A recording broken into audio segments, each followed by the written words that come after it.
প্রিয় ভাইয়েরা, আমি বলেছিলাম যে একদল খেয়ে গিয়েছে আর একদল খাওয়ার জন্য রেডি হয়ে আছে। তো কোনো দল এটা নিয়ে কোনো কথা বলল না। আপনারা এটাকে নিজের গায়ে যে মাখালেন, এটা ঠিক হয়নি। আর এই জাতীয় বার্তা যখন আমরা দেই, তখন যদি আপনি বলেন যে পারলে রাজনীতিতে আসেন, পারলে দল করে দেখান, এটা হইল? তো যশোরের প্রোগ্রামের এক ভিডিওর পেছনে আমাদের কিছু দিনী ভাইরা 6 বছর আগের এক অডিও ব্যাকগ্রাউন্ডে জুড়ে দিয়ে বিভ্রান্তি ছড়ানোর জন্য সোশ্যাল মিডিয়াতে ছড়িয়ে দিয়েছে।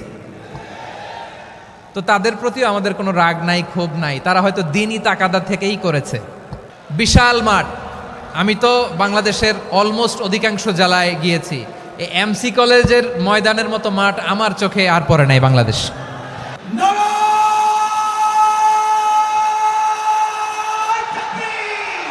দাওয়াতের ময়দানে আছে মুমিন প্রাণে আল্লামা সাঈদীর উত্তরসূরি। আজ হারি আজ হারি আজ হারি মিজানুর রহমান আজ হারি।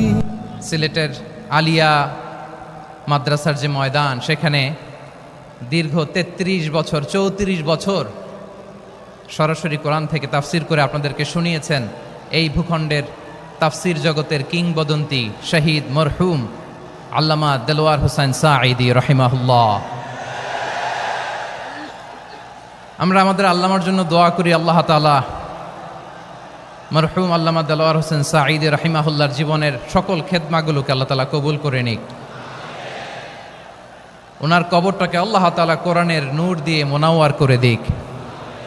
আমি আরও সৌভাগ্যবান যে আমি অত্যন্ত নগণ্য ক্ষুদ্র একজন কোরআনের ছাত্র হয়ে কোরআন থেকে যা বুঝেছি, এই কথাগুলো যখন দেশ থেকে দেশান্তরে যেখানেই যাই শোনাবার জন্য লক্ষ লক্ষ দিনী ভাইরা সেখানে উপস্থিত হয়, আলহামদুলিল্লাহ। এবং যারা আসতে পারেন না, এরকম কোটি কোটি বনি আদম পরবর্তীতে সোশ্যাল মিডিয়ার কল্যাণে তারা কথাগুলো শোনেন, আলহামদুলিল্লাহ। আবার এমনও অনেক আছে যারা আমাদেরকে পছন্দ করেন না, তারাও ডায়েরি খাতা কলম নিয়ে, মোবাইল নিয়ে, ল্যাপটপ খুলে আমাদের আলোচনা শোনেন। আমি তাদেরকেও ভালোবাসি, কারণ আমার স্লোগান হচ্ছে হেরে যাবে ওদের হিংসা, ষড়যন্ত্র, জিতে যাবে আমাদের ভালোবাসা। যারা আমাদের বিরোধিতা করে, আমাদের ব্যাপারে ঘৃণা ছড়ায়, তাদের জন্য আমাদের বুক ভরা দরদ আর ভালোবাসা আছে না নাই? কারণ ভালোবাসা দিয়ে যা জয় করা যায়, কঠোরতা দিয়ে তা পারা যায় না। তো যারা বিরোধিতার জন্য আমাদের আলোচনা শোনেন, তাদেরকেও ওয়েলকাম। যারা আমাদের আলোচনা আউট অফ কনটেক্সট নিয়ে এক জায়গার মাথা আর এক জায়গার লেজ জুড়ে দেন, তাদেরকেও ওয়েলকাম। গত সপ্তাহে আপনারা জানেন খুলনা বিভাগের প্রোগ্রাম আমি দিয়েছিলাম যশোরে আদ্দিন ফাউন্ডেশনের উদ্যোগে। তো যশোরের প্রোগ্রামের এক ভিডিওর পেছনে আমাদের কিছু দিনী ভাইরা 6 বছর আগের এক অডিও ব্যাকগ্রাউন্ডে জুড়ে দিয়ে বিভ্রান্তি ছড়ানোর জন্য সোশ্যাল মিডিয়াতে ছড়িয়ে দিয়েছে। তো তাদের প্রতিও আমাদের কোনো রাগ নাই, ক্ষোভ নাই। তারা হয়তো দিনই তাকাদা থেকেই করেছে, কিন্তু তারা হয়তো বুঝতে পারে নাই এই যে রিসেন্ট আলোচনার ভিডিওর পেছনে 6 বছর আগের অডিও জুড়ে দেওয়া, এটাকে বাংলায় বলে প্রতারণা। কি বলে? প্রতারণা, ধোঁকাবাজি। এখনকার আলোচনার ভিডিও আর ব্যাকগ্রাউন্ডে এডিট করে লাগিয়েছে 6 বছর আগের অডিও। এটারে প্রতারণা বলে, ধোঁকাবাজি বলে। আর বিশ্বনবী বলেন, মান গশানা ফালাইসা মিন্না, the person who deceives us he is not among us. যে আমাদেরকে ধোঁকা দেয় সে আমাদের অন্তর্ভুক্ত নয়। তো বিশ্বনবীর এই হাদিস তারা মনে রাখে না।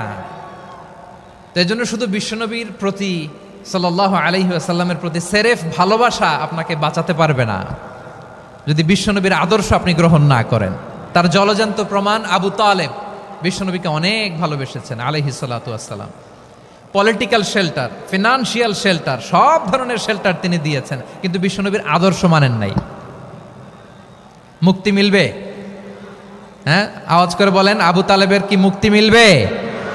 তাহলে সেরেফ ভালোবাসা আপনাকে বাঁচাতে পারবে। ভালোবাসার পাশাপাশি বিশ্বনবীর আদর্শকে মেনে নেওয়ার দরকার আছে না নাই?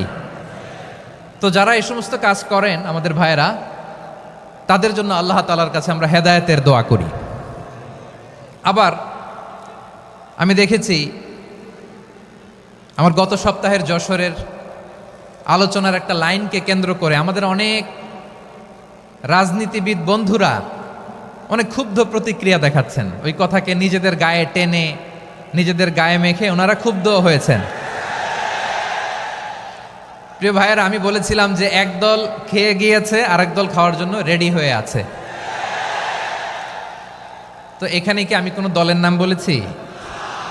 বাংলাদেশে 48টা প্রায় নিবন্ধিত রাজনৈতিক দল, কোনো দলের নাম আমি বলিনি। কথাটাকে আমি জেনারেল রেখেছি। দায়ীদের বৈশিষ্ট্যই এটা, দায়ীরা জেনারেলি কথা বলে, যার যেই মেসেজ নেয়ার তারা সেখান থেকে নিয়ে নেয়।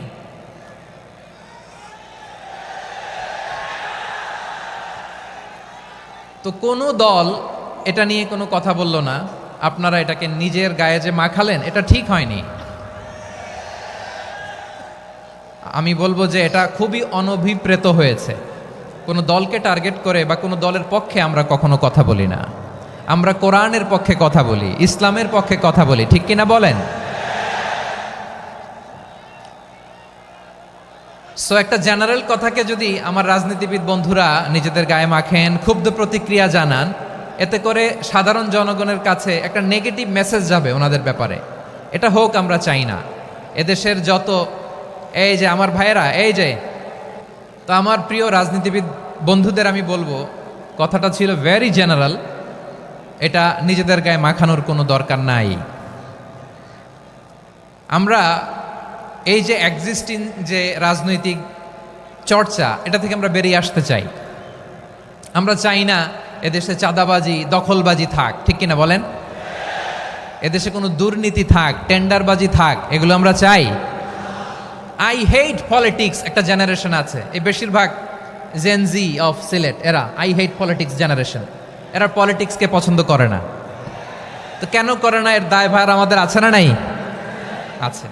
এবং আমরা দেখেছি ক্ষমতার পালাবদল যখন হয়, এক সরকার যায় আরেক সরকার আসে, তখন দুর্নীতির ফিরিস্তি আমরা জানতে পারি, এর আগে জানতে পারি না। প্রতিটা দলের ভেতরেই আমরা এই বাজে চর্চাটা দেখেছি। সো এখন আমাদেরকে শুধরে নেয়ার সময় এসেছে। এটা এই সুন্দর সময়, নতুন প্রভাতের বাংলাদেশ, নতুন ভোরের বাংলাদেশ, এই সময় আমরা কাদা ছোড়াছুড়ি যেন না করি। আমাদের শপথ নেয়ার সময় এসেছে। প্রতিটি দল, নিবন্ধিত 48টি, সবগুলো দলের এখন শপথ নেওয়া উচিত যে আমরা কোনোদিন আর চাঁদাবাজি করব না, টেন্ডারবাজি করব না, দখলবাজি করব না। আমরা সবসময় দেশের পক্ষে থাকব, সবসময় দেশের পক্ষে থাকব। সেই কথাগুলো ছিল ভেরি জেনারেল। যে কথাগুলো আমরা জেনারেলি বলি, এগুলো জেনারেলি আপনারা নেবেন। আমার রাজনীতিবিদ বন্ধুদের কাছে এটাই আমার কামনা। আর এই জাতীয় বার্তা যখন আমরা দেই, তখন যদি আপনি বলেন যে পারলে রাজনীতিতে আসেন, পারলে দল করে দেখান, এটা হইল? আমি কি এরকম কোনো কথা বলেছি? না। আমি একজন মুফাসসিরে কোরআন, আমি একজন আলেম, এর বাইরেও আমার সবচেয়ে বড় পরিচয় আম আ সিটিজেন অফ বাংলাদেশ। আমি বাংলাদেশের একজন সাধারণ নাগরিক। আমার দেশের যে কোনো সমস্যা, যে কোনো ইনকনসিস্টেন্সি, অসঙ্গতি নিয়ে মত প্রকাশের স্বাধীনতা আমার আছে না নাই? আপনারাই তো বাক স্বাধীনতার কথা বলেন, ফ্রিডম অফ স্পিচের কথা বলেন, বাক স্বাধীনতার কথা বলেন। আপনারাই যদি আবার কোনো মন্তব্যের কারণে বলেন যে রাজনীতির মাঠে আসেন, দল করেন, দেখি কতটুকু পারেন, এটা ঠিক হবে না। তাই প্রিয় ভাইয়েরা, আসুন আমরা দল মত নির্বিশেষে কাঁধে কাঁধ মিলিয়ে সোনার বাংলাদেশ গড়ি, দুর্নীতিমুক্ত বাংলাদেশ গড়ি, যে বাংলাদেশের জন্য রক্ত দিয়েছে আবু সাঈদ, যে নতুন ভোরের বাংলাদেশের জন্য রক্ত দিয়েছে মুগ্ধরা, যে নতুন বাংলাদেশের জন্য রক্ত ঝরিয়েছে 24-এর যে গণ অভ্যুত্থানের প্রত্যেকটি শহীদার। আওয়াজ করে বলেন ঠিক কিনা? আল্লাহ তাআলা আমার দেশকে তুমি নিরাপদ করো।